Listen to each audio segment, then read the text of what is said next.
이 땅에 휴식도 없고 고통이 있는 이 땅에서 하나님 아버지 저희들에게 구원을 허락하셔서 영원한 안식과 참 안식을 알게 해주시고 믿게 해주신 것을 감사드립니다. 아무것도 아닌 저희들을 위해서 독생자 예수 그리스도를 보내주시고 그 피로 말미암아 우리에게 영원한 안식을 주셨음을 다시 한번 감사드립니다. 오늘 로마서 11장 하나님의 말씀을 함께 나누는 시간입니다. 하나님 앞에 우리는 겸손해야 됨을 이스라엘 민족의 역사를 통해서 배웁니다. 또한 하나님 앞에서 우리의 노력으로는 아무것도 얻을 수 없다는 것을 알고 있습니다. 이 시간을 통해서 하나님 앞에 우리가 겸손하고 하나님 앞에 은혜를 구하는 저희들 될 수 있도록 도와주십시오. 이 모든 말씀 우리를 사랑하시는 예수 그리스도 이름으로 감사하며 기도드렸습니다. 아멘. 안녕하세요. 오늘은 로마서 11장 앞부분 16절까지 하겠습니다. 이제 지난 시간에는 로마서 10장 이제 끝부분을 기억이 잘 안 나실 거예요. 표면은 이제 금방 알 수 있는데 그러므로라고 11장에서 시작하고 있거든요. 그러므로라고 하는 것은 10장 끝에 보면은 10장 20절에 보면은요.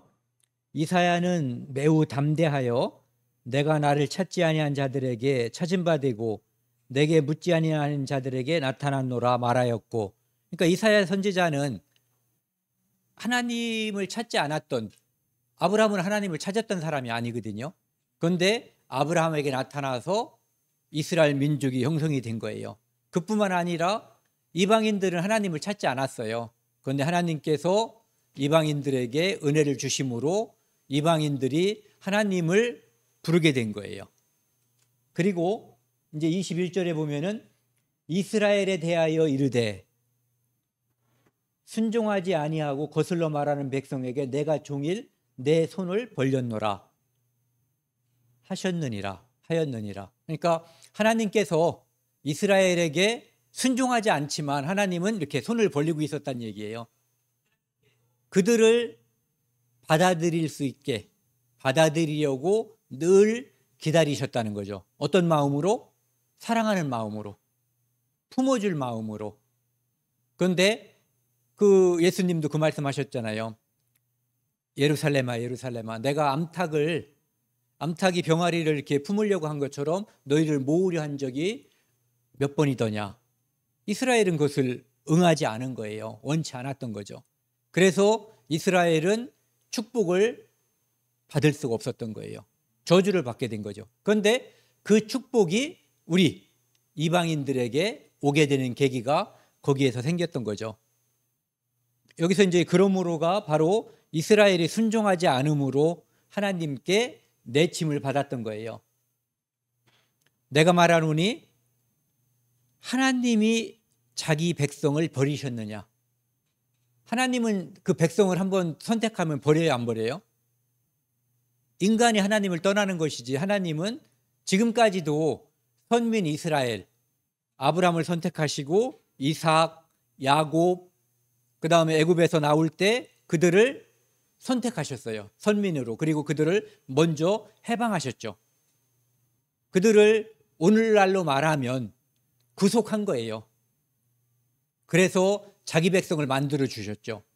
이스라엘 민족이 전 세계에 흩어지고 다 죽어서 에스겔 37장에 나와 있는 것처럼 해골바가지가 된 것처럼 마른 뼈가 된 것처럼 보일 때 사람들은 이스라엘은 망했다고, 하나님께 저주를 받았다가 아니라 이스라엘은 이제 하나님의 백성이 아니다라고 생각을 했었던 거예요. 그런데 이스라엘 민족이 그렇게 학살당하고 전 세계에 흩어져서 죽은 것처럼 보였을 때에도 하나님의 백성이에요. 아니, 그것이 하나님의 백성이라는 증거였던 거죠. 즉 하나님 말씀을 순종하지 않음으로 흩어지고 죽음을 당하는 일, 그것이 하나님이 미리 말씀하신 예언이 그대로 성취되는 하나의 모습이었던 거예요. 그래서 하나님이 자기 백성을 버리셨냐는 질문에 이렇게 그럴 수 없느니라. 하나님은 절대로 그 백성을 버리지 않는다 이런 얘기죠. 요즘도 어떤 사람들은 한 번 구원받은 사람이 잘못하면 하나님께로부터 버림을 받는다 이렇게 가르치고 믿는 사람들이 있어요. 그것은 교리 중에서 가장 나쁜 교리예요. 가장 잘못된 교리죠. 구원을 받지 않았으면 몰라도 구원을 받았다면, 즉 하나님의 자녀가 됐다면 절대로 버릴 수는 없는 거예요. 인간이 하나님을 떠나고 잘못된 길로 갈 수는 있지만 하나님이 그를 절대 버리지 않아요. 영원히 함께 하신다고 약속해 주신 거죠. 이스라엘 민족에게도 하나님은 절대 버릴 수가 없다라고 약속해 주신 거거든요. 그러면서 사도 바울이 하나님이 버리지 않았다라는 증거로 1번 증거를 제시해요. 누구? 자기 자신. 나도 이스라엘인이요. 아브라함 후손이라는 거예요. 아브라함의 씨에서 난 자요 베냐민 지파라. 그러니까 내가 지금 하나님의 자녀가 돼서, 그런데 그는 누구예요? 예수 믿는 사람을 핍박하고 심지어 죽이기까지 한 사람이란 말이에요. 그런 나도 하나님께 은혜로 하나님의 자녀가 돼서 지금 복음을 전하고 있지 않냐, 이 얘기를 하는 거죠. 그러니까 하나님이 자기 백성 유대인들, 이스라엘 민족을 절대 버릴 수가 없다는 거죠. 그래서 첫 번째 예를 든 것이 자기 자신이에요. 그리고 이 예레미야를 보시면은요, 예레미야 31장 35절 37절 천천히 한번 같이 읽으면 좋을 것 같아요. 이건 무슨 얘기냐면은 절대로 하나님은 이스라엘을 버릴 수 없다. 어떻게? 만약에 하늘에 해가 없어지고 하늘에 달이 없어진다면 몰라도 그들이 태양이 낮에 비추고 있고 달이 밤에 비추고 있다면 이스라엘은 절대로 하나님으로부터 버림을 받을 수 없다. 이것을 말하는 거예요. 35절부터 천천히 한번 읽겠습니다. 여호와께서 이와 같이 말씀하셨느니라. 그는 해를 낮의 빛으로 주셨고 달과 별들을 밤의 빛으로 정하셨고 바다를 뒤흔들어 그 파도로 소리치게 하나니 그는 이름은 만군의 여호와니라. 그 법도가 내 앞에서 패할진대 이스라엘 자손도 내 앞에서 끊어져 영원히 나라가 되지 못하리라. 여호와의 말씀이니라. 여호와께서 이와 같이 말씀하시니라. 위에 있는 하늘을 측량할 수 있으며 밑에 있는 땅의 기초를 탐주할 수 있다면 내가 이스라엘 자손이 행한 모든 일로 말미암아 그들을 다 버리리라. 여호와의 말씀이니라. 해와 달 이야기를 하시고 또 한 가지는 이 우주를 측량할 수 있다면, 지금도 우주를 다 측량 못해요. 그리고 땅 속을 다 측량할 수가 없죠. 그게 가능하다면 내가 이스라엘을 버렸다라고 믿어도 좋다, 이런 얘기예요. 그리고 예레미야 지금 이제 31장 말씀인데 33장 20절에서 21절, 그 다음에 똑같은 33장 25에서 26절에도 이스라엘을 절대 하나님이 버리지 않겠다라고 하는 약속을 이런 식으로 하고 계시죠. 그러니까 지금 이스라엘 땅, 지금 팔레스타인에서 하마스와 지금은 잠깐 휴전했죠. 그 사람들은 뭐라고 어떤 사람들을 이야기하냐면 그 사람들은 성경에 나와 있는 이스라엘 민족이 아니다. 이미 다 망했기 때문에 그들은 가짜 이스라엘이라고 말하는 사람들도 있어요. 심지어는. 그런데 그들이 바로 이스라엘이에요. 에스겔서 36장 37장에 그들이 그 땅 고토, 그들이 하나님 말씀을 거역했기 때문에 벌을 받아서 전 세계에 흩어졌고, 때가 되면 그들의 선행 때문이 아니라 하나님의 은혜로 그 땅에 돌아오게 하고 그 땅에서 강한 백성, 강한 나라가 될 것을 하나님이 미리 말씀하셨고 그대로 되는 것을 우리 눈으로 지금 우리는 보고 있고, 어떤 사람들은 그것을 부정하고 있는 거예요. 성경적으로 그들은 지금 돌아왔고 강한 민족이 되고 있고 되었어요. 그 다음에요. 2장 3절, 2절 3절을 보시면은요. 하나님이 미리 하신 자기 백성을 버리지 아니하셨나니. 첫 번째 아까는 자기 자신을 예를 든 거예요. 나를 봐라, 바울. 하나님이 버리셨다면 나도 유대인인데 내가 하나님의 복음을 믿고 나 같은 죄인이 어떻게 하나님의 사도로 쓰임을 받겠느냐, 이렇게 말씀을 하셨어요. 그 다음에 너희가 성경이 엘리야를 가리켜 말한 것을 알지 못하느냐. 그가 이스라엘을 하나님께 고발하되. 엘리야가 하나님께 하소연한 거예요. 죽게 되니까. 주여, 그들이 주의 선지자들을 죽였으며. 엘리야는 아합이라고 하는 왕, 그의 아내 이세벨, 그곳에서 그들의 선지자, 바알 선지자 850명과 겨룬 거죠. 물론 여기는 한 명으로 보이지만 이 엘리야 뒤에는 하나님이 계셨던 거예요. 그래서 아합의 선지자들을 싹 쓸어버렸죠. 누가? 하나님께서. 그렇게 함으로써 하나님이 참신이라고 하는 것을 보여준 거예요.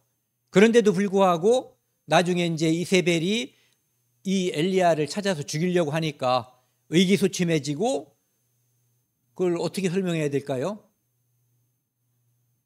낙심한 거죠. 네.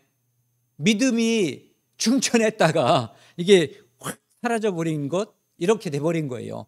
그래서 주여, 그들이 주의 선지자를 죽였으며 주의 제단들을 헐어버렸고 나만 남았는데 내 목숨도 찼나이다. 이제는 낙심천만이 돼가지고 하나님께 저 혼자밖에 안 남았어요, 이렇게 하소연한 거예요. 그러니까 하나님께서 그에게 대답하신 것이 무엇이냐, 뭐라고 대답하셨냐 이거예요. 내가 나를 위하여, 하나님이 하나님을 위하여 바알에게 무릎 꿇지 아니한 사람 7,000명을 남겨주셨다 하셨으니, 이걸 실제로 하나님께서 엘리야에게 말씀하신 거잖아요. 그런즉 이와 같이 지금은 사도 바울이 로마 사람들에게 말하는, 편지를 쓰는 이때를 말하는 거예요. 지금도 은혜로 택하심을 따라 남은 자가 있느니라, 이렇게 이야기하는 거예요. 나뿐만 아니라 많은 사람들이, 너희들이 지금 모르지만 엘리야가 모르는 7,000명을 남겨두셨던 것처럼 남아있다, 이렇게 얘기하는 거죠. 만일 은혜로 된 것이면 행위로 말미암지 않음이니 그렇지 않으면 은혜가 은혜되지 못하느니라. 그런데 그렇게 은혜를 따라 남겨둔 사람들이 있는데, 그러니까 유대인 중에 믿는 자가 바울 말고도 상당히 있다는 거예요. 그런데 그 사람들이 그렇게 믿게 되고 남은 자가 된 이유가 은혜로 말미암았다는 거죠. 율법을 지키고 뭔가 행위로 하나님께 의롭다함을 받은 게 아니라 은혜로 된 거라는 거예요. 그래서 오직 은혜로 된 거라는 거죠. 그래서 여기 보면은 행위로 말미암지 않음이니, 행위가 아니다. 행위로 하나님께 의롭게 된 게 아니라는 거예요. 그렇지 않으면 은혜가 은혜되지 못하느니라. 그런 표현들을 가끔 이렇게 설교 같은 걸 듣다 보면 하더라고요. 99% 은혜에다가 1%의 노력, 이것은 복음이 아니라는 거죠. 거꾸로, 이건 말할 수 없는 거죠. 1% 노력에다가 아까 뭐라고 그랬죠? 99%를 은혜라고 했잖아요. 그런데 만약에 99%의 노력, 1%의 은혜, 이거 더더욱 말이 안 되는 거. 그런데 둘 다 사실은 완전히 말이 안 되는 거예요. 은혜는 은혜. 하나님은 완전하신 분, 영원하신 분이거든요. 늘, 항상. 그래서 100, 완전하지 않으면 안 되는 거예요. 아까 이제 그 말씀, 사도행전 2장에 보면은 성령이 오순절날 내려왔잖아요. 그리고 나서 베드로가 설교하니까 한 번에 여기 보시면은 3,000명이나 더했다고 돼 있어요. 3,000명이 한꺼번에 구원을 받은 거예요. 그리고 그 4장 4절에 보면은 5,000명이 믿는 자가 생겼다라고 돼 있어요. 그러니까 사도행전 초반에, 이때는 2장, 4장이니까 10장에 가서 이방인 고넬류가 구원을 받잖아요. 다 유대인만 구원을 받는 역사가 일어난 거거든요.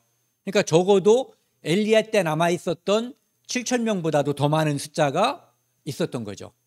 그러니까 하나님이 그들에게 남은 자를, 은혜 받은 자들을 주셨다, 이런 얘기예요. 은혜로, 율법으로가 아니라. 그러니까 그런즉 어떠하냐? 이스라엘의 구하는 그것을 얻지 못하고, 이스라엘이 무엇을 구했어요? 메시아를 구했어요. 실제로 몇천 년 동안 구했단 말이에요. 그런데 그들은 그것을 얻지 못했어요. 왜? 자기들이 원하는 메시아 상을 프레임이라고 그러죠. 틀을 정해놨어요.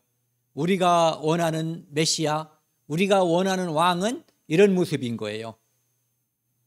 욕을 주셔야지 돼, 하나님이. 일테면은 어떤 사람은 하나님께서 우리에게 주시려고 하는 것은 구원이에요. 가장 큰 복이. 그런데 돈을 많이 벌기를 바라고 그것만 위해 기도하고, 우리 아들 좋은 대학 가는 것만을 기도하고 이런다면은, 이 사람이 원하는 것을 하나님이 주시지 않으면 이 사람은 하나님과 관계가 없는 거예요. 설사 그것을 얻었다고 해도, 얻었어도 관계가 없는 거죠. 네. 그런데 이스라엘 사람들은 구하는 그것을 얻지 못했어요. 이유가 뭐냐면은 그들이 하나님의 방법이 아닌 것, 하나님이 주시려고 하지 않는 것을 얻으려고 했어요. 그들이 원하는 것과 하나님이 주시려고 하는 것이 맞지 않았어요. 그러면은 내 생각은 너희 생각과 다르다는 말씀에 따라서 내 생각을 포기했어야 되는데, 자기 생각을 관철하기 위해서 백성을 선동해서 예수 그리스도를 죽여버렸죠. 오직 택하심을 입은 자가 얻었고, 여기서 대다수의 유대인들은 구원을 받지 못한 거예요. 예수를 배척했어요. 소수만, 택하심을 입었다고 한 소수만이 구원을 받았고, 그 남은 자들은, 여기서 남은 자는 일반적으로 성경에서 말하는 남은 자는 구원받은 사람, 하나님의 은혜를 입은 사람을 주로 말하거든요. 그런데 여기서 말하는 남은 자는 다수를 말하는 거예요. 구원받지 못해서 하나님으로부터 멀어진 사람들. 그래서 그들은 우둔하여 졌느니라, 이렇게 이야기하고 있어요. 우둔하여졌다, 미련해졌다라고 이야기하잖아요. 저는 이제 그런 생각을, 제가 참 은혜에 대해서, 하나님의 은혜에 대해서 감사할 때가 참 많은데, 이 세상에서 똑똑한 사람들 많잖아요. 공부도 잘하고 뭐 여러 가지로 사람들이 부러워하는 사람들이 있어요. 그런데 그 사람들이 가지고 있는 이 머리, 이 두뇌로 하나님을 발견하지 못한다는 거죠. 전도에 미련한 것으로 우리에게 하나님은 복음을 전한 거예요. 그들이 내가 진짜 똑똑하다면, 진짜 지혜 있다면 지혜의 근원인 하나님을 찾아야 되는 거예요. 네. 그런데 그들은 똑똑한 것처럼 하지만 실제로 똑똑하지 않은 거예요. 왜? 영원한 생명, 만족, 진짜 우리에게 참 안식을 주는, 정말 행복을 주는 그것을 얻지 못하는 거예요. 네. 변하는 것, 사라지는 것에 만족하고 사는 거죠. 자기가 무엇이 부족한지조차도 모르는 거예요. 그걸 알아야지 그것을 구하게 되어 있거든요. 그래서 기록된 바, 하나님이 오늘까지 그들에게 혼미한 심령과 보지 못할 눈과 듣지 못한 귀를 주셨다 함과 같으니라. 그러니까 지금 바울 사도께서 말씀하시는 것은 2000년 전 오늘인 거예요. 그때 유대인들의 대다수는 이 심령이 혼미해졌어요. 다른 유혹, 에덴 동산처럼 생각한 부분은 쉽죠. 보암직하고 먹음직하고 지혜롭게 할 만한 탐스럽게 보이는 세상 것들이 많이 있어요. 그것을 찾고 그것만을 쳐다보다 보니까 지혜의 보고고 생명의 근원이신 참 생명을 잃어버린 거예요. 그것을 보는 눈이 감겨버린 거예요. 그것을 들어야 될 눈이 귀가 닫혀버린 거예요. 그것을 발견해야 될 양심이 마비돼 버린 거예요. 그러니까 예수 그리스도를 구할 수가 없는 거죠.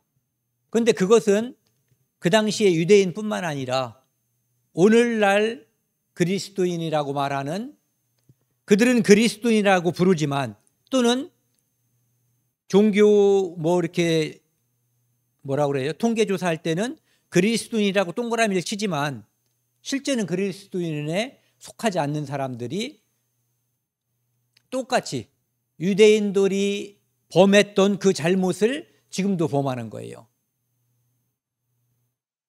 믿음이 있는 것처럼, 믿음이 이미 충만한 것처럼 말하고 행동하지만 실제로 하나님이 내가 너희를 도무지 알지 못하노라 라고 말씀하실 그런 상태에 있는 사람들이 주변에 많이 있는 거예요.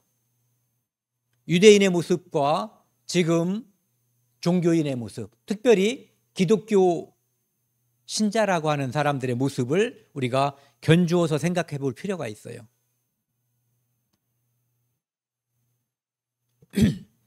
로마서 10장 이제 지난번에 우리가 살펴봤던 건데요. 이것도 그냥 천천히 한번 같이 읽으면 될 것 같아요. 형제들아, 내 마음에 원하는 바와 하나님께 구하는 바는 이스라엘을 위함이니 곧 그들로 구원을 받게 함이라. 내가 증언하노니 그들이 하나님께 열심히 있으나 올바른 지식을 따른 것이 아니니라. 하나님의 의를 모르고 자기 의를 세우려고 힘써 하나님의 의에 복종하지 아니하였느니라. 그리스도는 모든 믿는 자에게 의를 이루기 위하여 율법의 마침이 되시니라. 그들은 자기들이 율법을 지켜서 하나님의 의에 도달할 수 있을 것이라고 생각을 한 거예요. 그러니까 그런 말이죠. 언감생심. 말이 안 되는 것을 자기들이 할 수 있다라고. 요즘도 이렇게 그전에 보험회사 같은 데서 보면은 할 수 있다 I can do 이런 거를 막 시킨다고 그러는데 할 수 있는 것도 있어요. 그런데 할 수 없는 것, 절대로 불가능한 것이 인간의 노력과 인간의 행위로 율법을 지켜서 하나님의 의에 도달하려고 하는 그 시도는 수영해서 지구를 한 바퀴 돌려고 하는 것보다 더 어리석은 짓이에요.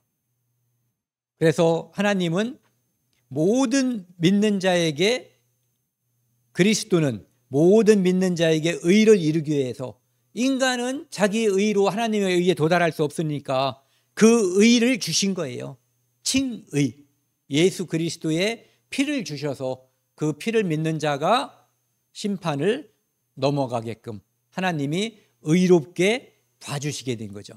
그러니까 행위로는 절대로 믿음을 대신할 수도 없고 뛰어넘을 수도 없는 거죠. 그 다음에 이제 이사야에 아까 인용했던 말씀이 여기를 인용한 거예요. 너희는 놀라고 놀라라.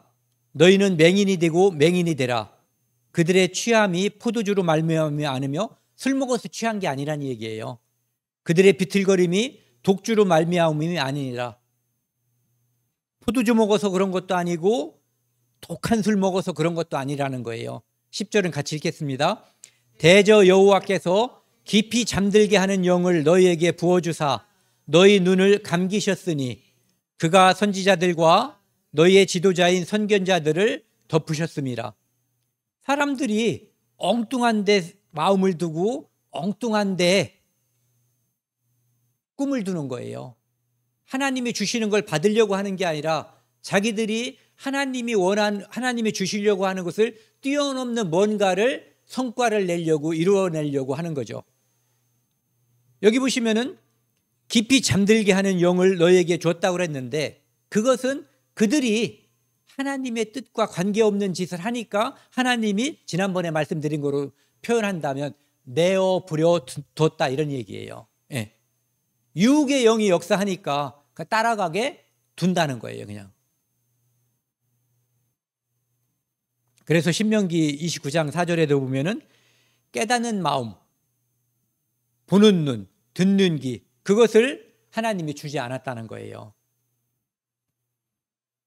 네가 원하는 게 있으면 네가 하고 싶은 대로 해봐. 그 탕자라고 말하는 둘째 아들이 아버지한테 죽기도 전에 유산을 달라고 했잖아요. 그런데 아버지가 주잖아요. 마음대로 한번 살아봐. 그것은 진심이 아니에요. 네가 그것이 잘못된 걸 알고 돌아오라는 얘기죠. 그 아버지가 늘 손을 벌리고 있었던 거예요. 돌아오기를. 하나님도 유대인들한테 너 그럼 그따위로 살다가 마음대로 살다가 한번 죽어봐, 이게 아니에요. 잘못된 걸 알고 빨리 돌아와. 노래도 있잖아요. 돌아와, 돌아와. 예. 9절 10절 말씀을 보면은요, 다윗이 이르되 그들의 밥상이 올무와 덫과 거치는 것과 보응이 되게 하시옵고 그들의 눈은 흐려 보지 못하고 그들의 등은 항상 굽게 하옵소서 하였느니라. 밥상은, 우리에게 밥상을 엄마나 누가 차려줬다면 이것은 우리에게 선물이잖아요. 먹고 힘을 내는 거예요. 그런데 그것이 올무가 되고 덫이 되고 거치는 것이 된다. 예수 그리스도는 우리에게 구원을 주신 하나님의 은혜고 선물이에요. 그런데 유대인들에게는 바로 이것이 된 거예요. 생명이 될 밥상이 예수 그리스도가 올무와 덫과 거치는 것과 예수 그리스도를 거부함으로 말미암아 보응, 징계가 따랐잖아요. 그래서 그들의 눈은 흐려보지 못하고 그들의 등은 항상 굽게 하옵소서. 그러니까 그들이 원하는 하나님께서 주시고자 하는 것과 다른 것을 원하고 그 길로 가려고 하면은 그 다른 것을 받게 되는 거예요.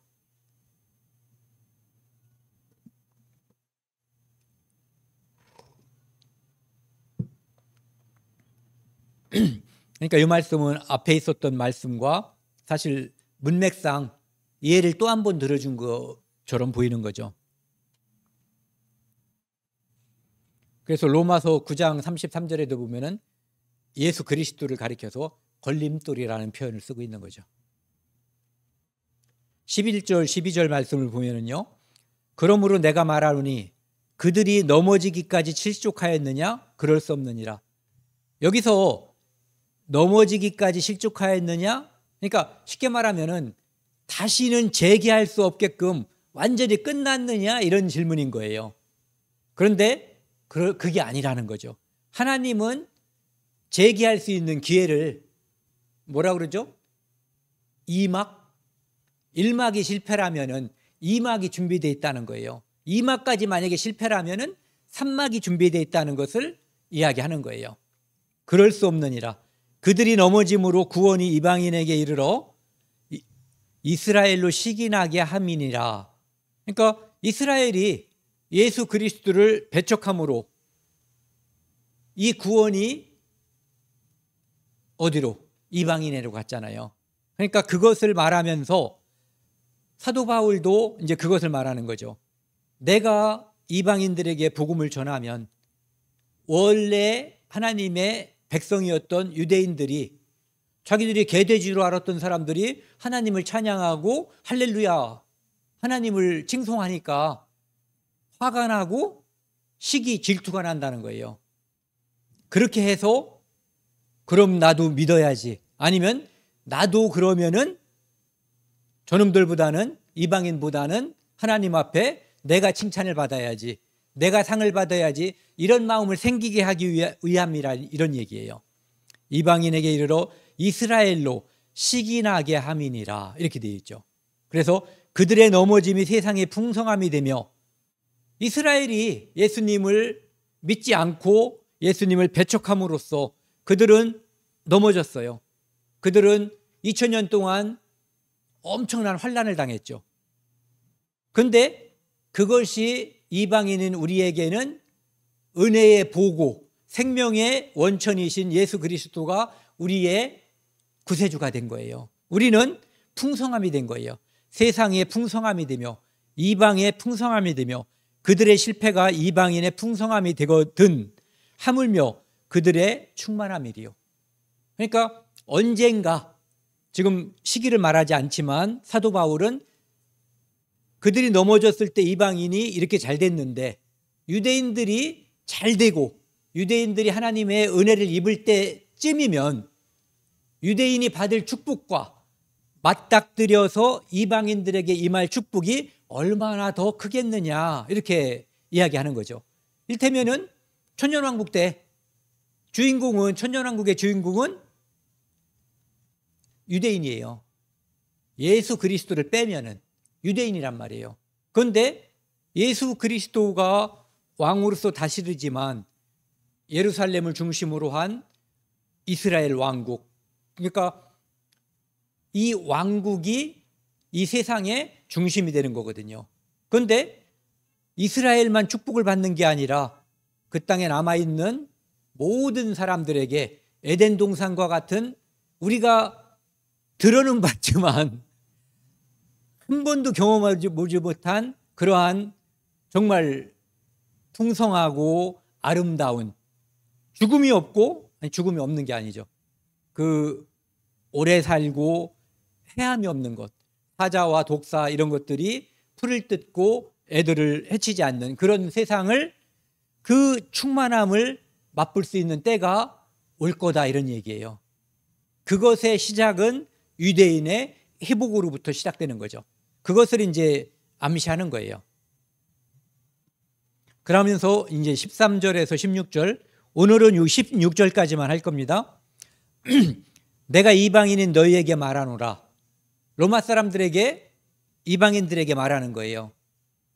지난번에도 말씀드렸지만 로마서 9장, 10장, 11장은 특별히 유대인의 구원 계획이 어떻게 되는가에 대한 하나님의 경륜, 섭리, 이것에 대한 답이에요. 내가 이방인의 사도인 만큼 내 직분을 영광스럽게 여기노니. 이 갈라디아서 2장 8절에 보면은 베드로는 유대인들에게 복음을 전하고, 그 다음에 바울은 할례 없는 자들, 즉 이방인에게 복음을 전하기로 이렇게 역할 분담을 하는 것이 나와 있잖아요. 예. 이방인의 사도거든요. 만큼 내 직분을 영광스럽게 여기는데, 그런데 그것으로 만족하지 못한다는 얘기예요. 이방인에게 복음을 전하고 있지만 내가 꿈에도 잊지 못하는 것은 우리 동족, 내 고륙인 유대인들이 구원받는 거라는 거예요. 우리가 구원받고 닥치는 대로 전도하잖아요. 그런데 우리 엄마 아버지는 구원을 못 받아. 이 사람들은 구원을 많이 받는데, 그래서 사도 바울이 지금 어떤 입장이고 어떤 심정인지 충분히 이해가 가요. 네. 이는 내 고륙을 아무쪼록 시기나게 하여 그들 중에서 얼마를 구원하려 함이라. 유대인들이 지금도 구원받은 사람이 적어요. 지난번에 우리가 통계 그거 보여드렸잖아요. 예루살렘에, 이스라엘에 살고 있는 인구가 900만 명이 훨씬 넘어요. 1000만 명 가깝거든요. 그런데 구원받았는지 안 받았는지 모르지만 기독교인의 분포가 2%밖에 안 되는 거예요. 다 구원받았다고 해도 얼마 안 돼요. 그들을 버리는 것이 세상의 화목이 되거든. 그들이 예수 그리스도를 버림으로써 그들도 버림을 당했어요. 그런데 이방인들이 하나님과 화목하게 됐어요. 하나님을 믿지 않는 사람들에게 하나님의 은총이 임하게 된 거예요. 하나님과 불화했던 이방인들이 하나님과 화목하게 됐어요. 그런데 되거든, 여기 이제 생략된 게 하물며라는 말이 생략된 거나 마찬가지죠. 하물며, 그 받아들이는 것이 죽은 자 가운데서 살아나는 것이 아니면 무엇이리요? 이스라엘 민족이 받아들이면 그것은 아까도 예를 들었지만은 에스겔서 37장에 나와 있는 것처럼 다 죽은 것처럼, 해골이 된 것처럼 마른 뼈가 되었던 이스라엘 민족이 일어나 서는데 극히 큰 군대더라, 이런 일이 벌어진다는 거예요. 죽은 자 가운데서 살아나는 것이 아니면 무엇이리요? 이것은 그들의 노력도 아니고 그들의 끈기도 아니고 그들의 교육 덕택도 아닌 거예요. 오직 하나님의 은혜 덕택인 거죠. 그러니까 이것을 말하면서도 사도 바울은 끝까지 하나의 초점을 두고 있는 거예요. 너희들이 구원받은 것도 은혜, 이스라엘 중에 소수가 나처럼 바울처럼 구원받은 것도 은혜, 그리고 죽었던 것처럼 보이는 이스라엘이 나중에 천년왕국에 들어가는 것도 은혜, 지금 에스겔서 37장에 나와 있는 것처럼 그렇게 죽은 것처럼 보이던 그들이 살아남는 것, 그것도 역시 하나님의 은혜일 수밖에 없다는 것을 이야기하고 있는 거예요. 그러니까 이제 이 16절은 같이 한번 읽어보겠습니다. 제사하는 처음 익은 곡식가루가 거룩한즉 떡덩이도 그러하고 뿌리가 그러한즉 가지도 그러하니라. 여기서 이제 사도 바울이 말하려고 하는 것은 결국은 구원은 유대인 덕택이다. 그 뿌리는 유대인이다라고 하는 것을 다시 한번 이야기하는 거예요. 여기 제사하는 처음 익은 곡식가루가 거룩한즉, 하나님께서 이스라엘 민족에게 예루살렘이 아니라 가나안 땅에 처음 들어가면 처음 익은 곡식을 가지고 하나님께 드리라고 했어요. 그때 드리는 방식이 거제죠. 이렇게 들어서 하나님께 드리는 방식. 그래서 이제 레위기 민수기에 나와 있는 거제를 말하는 거예요. 그런데 여기 말하는 처음 익은 곡식 가루가 거룩한즉 떡덩이도 그러하고, 그러니까 이것이 거룩하기 때문에 떡덩이도 거룩하다는 거거든요. 그것은 이스라엘 민족 옛날 조상, 이를테면은 아브라함 때문에 하나님이 이삭을 봐준 거예요.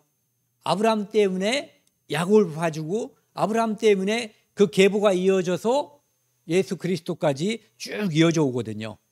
그것처럼 지금 믿음이 이방인들에게 이렇게 충만하게 퍼져가고 있지만 그 근본 뿌리는 유대인이라고 하는 것, 아브라함을 시작을 해서 그것을 이야기하는 거예요.